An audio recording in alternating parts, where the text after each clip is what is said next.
You know, there are those that say that truth is stranger than fiction.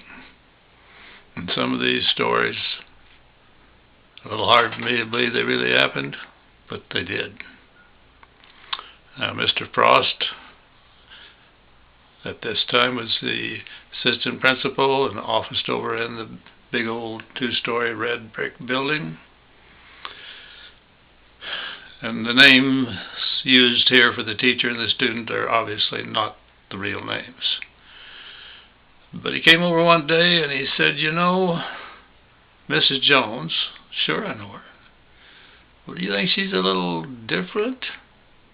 "Well, yeah, we're all different. What's going on?" "Well," he said, "do you think maybe she doesn't like boys?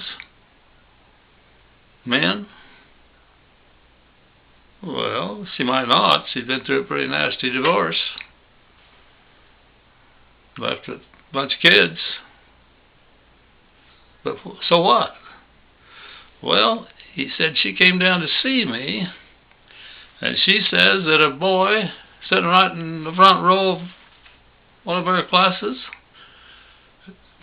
late in the day, unzips his pants, pulls his penis out, and plays with it right there in front of her."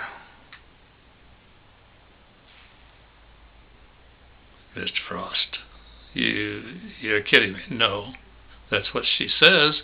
And he said, "I don't." He said, "I don't know." He said, "That's the reason I asked you about her, because," he said, "I can't imagine. I just can't imagine such a thing actually happening." Well, I said, "I can't either." Well, he said, "What should I do?" Well, I said, "I'll tell you what you should do." But I had to think about it a while. Think about how I do it. I said, "You write," "Well, no, don't write. You get a special card, red one, a black one, a blue one, a stiffer white one, some card that you will recognize immediately, that card if you see it again. Fold it, address it to Mrs. Jones, from Mrs. Jones to you. Don't put another thing on it.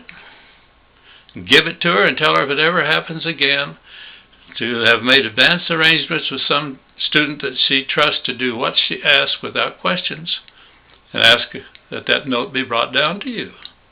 If you get that note, go up there and see what's going on."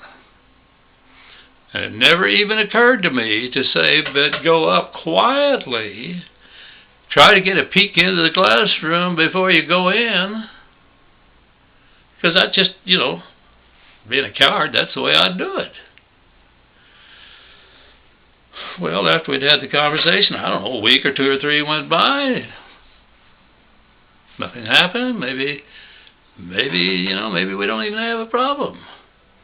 Then the day comes that right after school, the kids are probably not even off the yard yet. Get on the buses. And he comes into the office, and man, his face is red clear up to his hairline. Neck's red, and I know he's upset about something. "Okay, what's going on?" "I got the note." And he said, "I ran up there and ran into that classroom, and there he was in the front row, unzipped and playing with that thing." And he said, I made it worse. He said, "I grabbed him and jerked him up and took him out of the classroom with that thing flying around." Whoa, this is not good. I know we're in deep trouble. Man, can you imagine dealing with Miss Clapp on that one? Oh. Well, he said, "What are we going to do?" Well, I said, "Where is the boy?"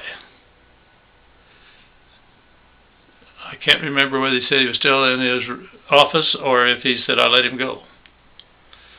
Well, I said, get him, if he wasn't already gone, get a hold of Russ Colburn and have him pick him up.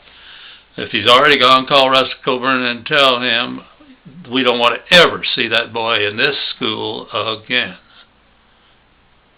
And then, number 2, after you've done that over at your office, you get back over here and wait, because you're going to take some of the phone calls that are going to come in We're going to handle this together. Okay.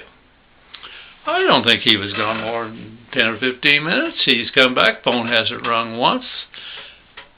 The secretary was kind of encouraged it might be all right to go on home. Didn't want her to know anything about all this ruckus. So we're sitting there alone, and we wait, and we wait, and the telephone doesn't ring. Never had a question from a kid, from a parent, no nothing. Now Russ and I had to go around, but that's another story.